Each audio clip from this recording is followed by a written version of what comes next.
자, 주부 이슈 시간입니다. 최근에 이 스티로폼 아파트가 논란을 빚고 있다는데 이게 무슨 말인가요?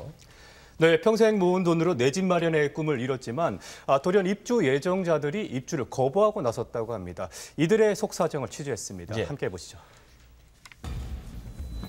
한 주간 40, 50대 주부들에게 가장 화제가 됐던 스티로폼 아파트. 여성의 한 주먹에 쉽게 구멍이 나버립니다. 저 나중에 장난치다가 누가 벽으로 밀면은 떨어져 나갈까 봐 겁이 나는 거예요. 30 몇 층짜리 집이었는데 밖을 내다보면서 아주 바로 창문 옆에 바깥 외벽이 좀 거든요. 저렇게 되는 거예요? 그렇습니다. 한 달 전 첫 입주를 받은 7억 원대 고급 아파트. 입주를 완강히 거부하고 있는 이들이 있다고 해서 찾아가 봤습니다. 도대체 무슨 사정이 있는 것일까요? 7억이라는 돈을 모으려면 일반 사람들이 평생을 모아야 될 돈이잖아요. 몇십 년 동안 모은 돈을 몽땅 투자해 내 집 장만 꿈에 부풀어 있던 한 여성. 첫 때 이제 너무 제재를 저희 못 들어오게 막고 하니까 이제 우연히 주먹으로 이렇게 한번 쳐봤단 말이에요. 근데 쑥 들어가는 거예요. 41층짜리 고층 6, 7억짜리 집에다가 여자가 주먹으로 해서 부러질 정도로 집을 전하실 거라고 저는 상상도 못했어요. 41층 고층 아파트 벽이 부서진다는데요. 입주 예정자가 직접 촬영한 영상입니다. 쉽게 벽이 깨져버리고 종이장처럼 찢어지기까지 하는데요. 심지어 스티로폼으로 만든 지하 주차장은 천장에 우산이 이렇게 꽂힙니다. 한 장, 1cm가 안 되면 한 장을 붙인 다음에 벽지를 바로 붙여놓은 거죠. 바로 그 외벽에. 나중에 저 겨울에 얼마나 춥고 겨울로 곰팡이 문제가 저는 좀 심각할 거라고 생각합니다. 이미 지금 곰팡이를 저희가 발견했어요. 창문 바로 안에. 입주하기도 전에? 그야말로 엎친 데 덮친 격입니다. 사전 점검일에 입주 예정자들을 기다린 건 허술한 벽과 덕지덕지 붙은 곰팡이들이었습니다. 건설사는 아무 말을 못하죠. 보통 다 이렇게 시공하는데요. 전 재산 투자할 돈인데 저런 집에 무슨 묵치라고 주고 어떻게 저희가 합니까? 항의하는 이들에게 건설사 측은 오히려 잔금을 치르라는 요구를 하고 있다는데요. 입주 시점 되면 이제 그 잔금 내가 돈을 갚아야 되는데 저희가 안 들어가고 있으니까 아예 그냥 연체자 등록을 해가지고 신용카드를 지금 아예 못 쓰게 다 막아놨어요. 카드도 다 정지됐어요. 한 달 만에요. 내 집 마련하려 대출까지 감행하며 중도금을 치른 사람들. 그들은 아파트의 실체를 목격한 뒤 돌아섰지만 건설사 측에서는 중도금 환불은 불가하다는 입장이랍니다. 서초구의 또 다른 공사 현장입니다. 10월 말 정식 입주를 앞두고 아직 공사가 진행 중인데요.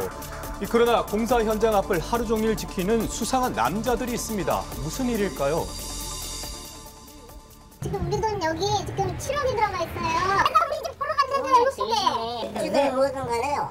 저희가 하나님 없이는 못 보내요. 왜요? 아니 왜 아저씨한테 보여줘야 되는데요? 이유를 대시라니까. 그냥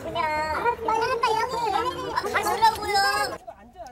입주일이 얼마 남지 않아 입주 예정자들이 현장 방문을 요청하자 강력하게 거부하는데요. 숨겨진 이유가 있을까요? 이 아파트가 이제 부실하게 지어졌다는 거를 이제 사람들이 인식할 때부터 어느 날 이분들이 딱 쓰면서 저기 철조망이 이렇게 다 섰더라고요. 언젠가부터 폐쇄적으로 변한 공사 현장. 그동안 입주 예정자 모임이 수시로 현장을 체크하고 건설사 측에 입주민이 입장을 전달해 왔는데요. 이제는 살벌한 철조망, 건설사와 입주민 사이의 소통을 가로막고 있었습니다. 여기서 보시면 다 돌출된 부분은 전부 다 저게 스티로폼입니다.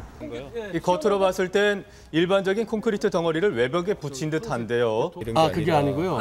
지금 스티로폴에 위에만 얇은 철판을 된 거예요. 윗부분만.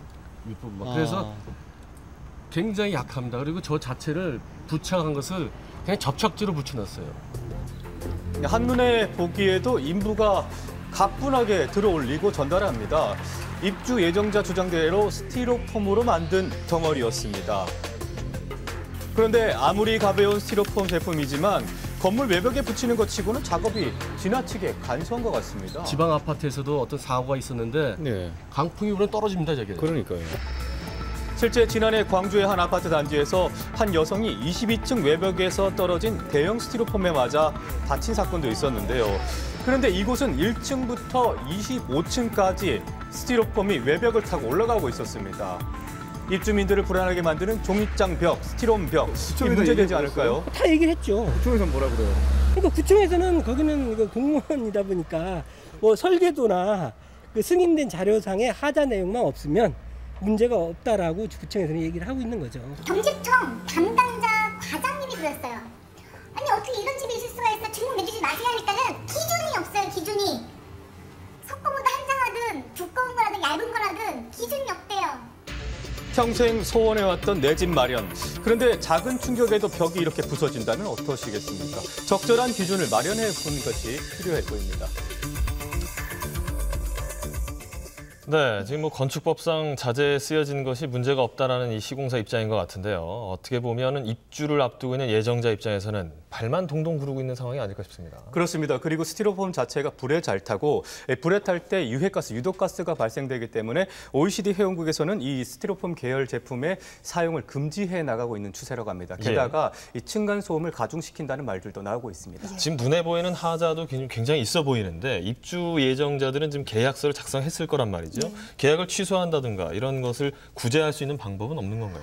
네. 지금 건설사에서 주장하고 있는 것이 자신들이 사용한 자재가 합법적이다라는 주장인데요. 하지만 뭐 아파트를 포함해서 모든 제품은 제공할 때 최소한의 기능이 있습니다. 근데 집이 여자가 주먹을 쳤는데 저렇게 벽에 뚫린다 이러면 최소한의 기능이 없다고 볼 수도 있겠죠. 그래서 이러한 경우에는 하자 보수도 청구할 수 있고 더 나아가서 나는 이 집에서 더 이상 살 수가 없다. 이 계약상 목적을 달성할 수 없다고 하는 경우에는 손해배상 청구와 더불어서 말씀하신 것처럼 뭐 계약의 해제나 그런 계약 문제도 제기할 수가 있겠습니다. 예. 네.